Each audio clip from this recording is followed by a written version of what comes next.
નમસ્તે મિત્રો, સ્વાગત છે તમારું દેશી સ્પૂનની મારી રસોઈમાં. મિત્રો, આજે આપણે બનાવીશું અચારી મરચાં. એ પણ આપણે ચટાકેદાર ખટ્ટા મીઠા બનાવીશું.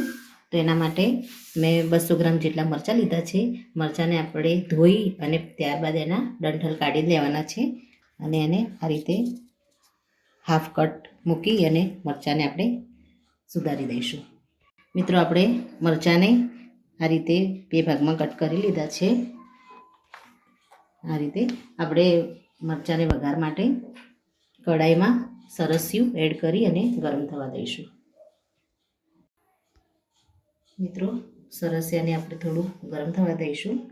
એમાં આપણે આખી મેથી એડ કરીશું, જીરું એડ કરીશું 1 ચમચી જેટલું,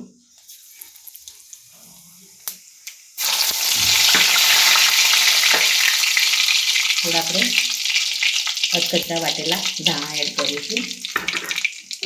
ત્યારબાદ કલોંજી 1 ચમચી જેટલી એડ કરી લઈશું. હવે આપણે મરચાં તૈયાર કરીને રાખ્યા છે એને આપણે આની અંદર એડ કરી દઈશું.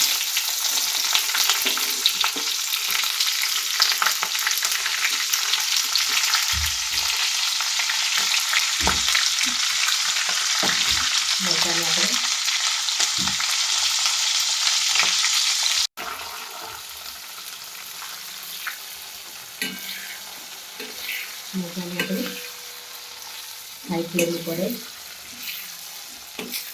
ચલાવતા રહીશું.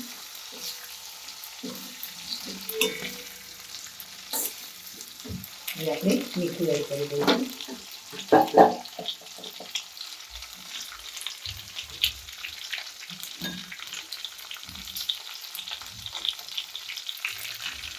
થોડી આપણે હિંગ એડ કરીશું.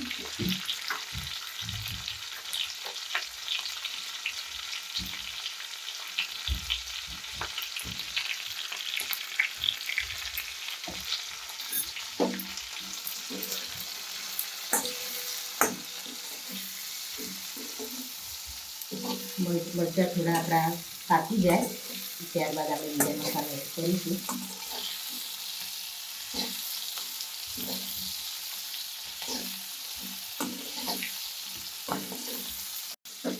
મિત્રો, હવે આપણે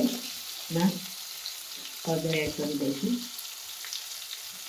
આપણે ધાણા પાવડર એડ કરી દઈશું. લાલ મરચી એડ કરી દઈશું. મીડિયમ કાશ્મીરી મરચી લીધી છે આપણે. ફરી એકવાર આપણે આને ચલાવી દઈશું.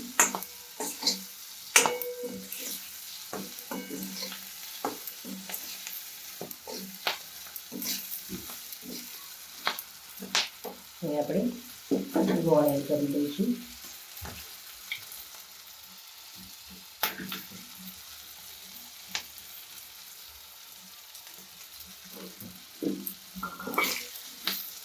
થોડું આપણે ચલાવીશું એટલે ગોળ આપણું છે એટલે એની અંદર ઓગળી જશે.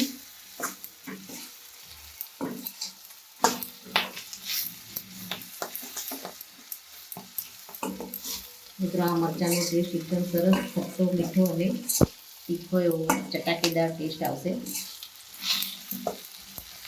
ગોળ ઓગળી ગયો છે અંદર. ગેસને આપણે હવે મીડિયમ કરી દઈશું.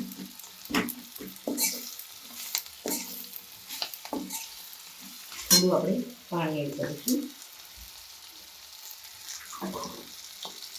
જેથી ગોળ સારી રીતે પકડી જશે.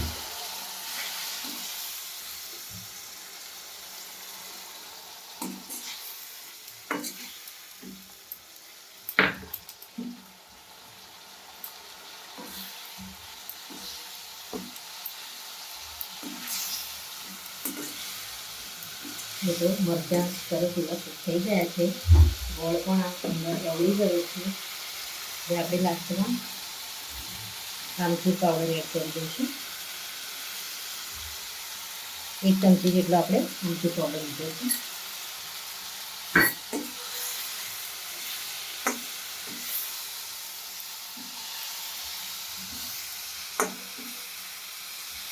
મિત્રો, ખટ્ટા મીઠા અને તીખા એવા અચારી મરચાં બની અને રેડી થઈ ગયા છે.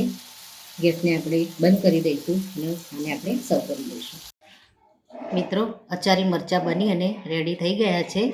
જોતાં જ ખાવાનું મન થઈ જાય એવા ખટ્ટા મીઠા અને તીખા અચારી મરચાં. મિત્રો, આ સાથે મારો આ વિડીયો અહીંયા પૂરો થાય છે. મારો જો વિડીયો તમને ગમ્યો હોય તો લાઇક, શેર અને સબસ્ક્રાઈબ કરવાનું ભૂલશો નહીં. અને કમેન્ટમાં જરૂરથી લખો કે અચારી મરચાંની રેસીપી તમને કેવી લાગી. તમે પણ ઘરે જરૂરથી બનાવો. ફરી મળીએ એક નવા જ વિડીયો સાથે. ત્યાં સુધી આવજો. Thank you.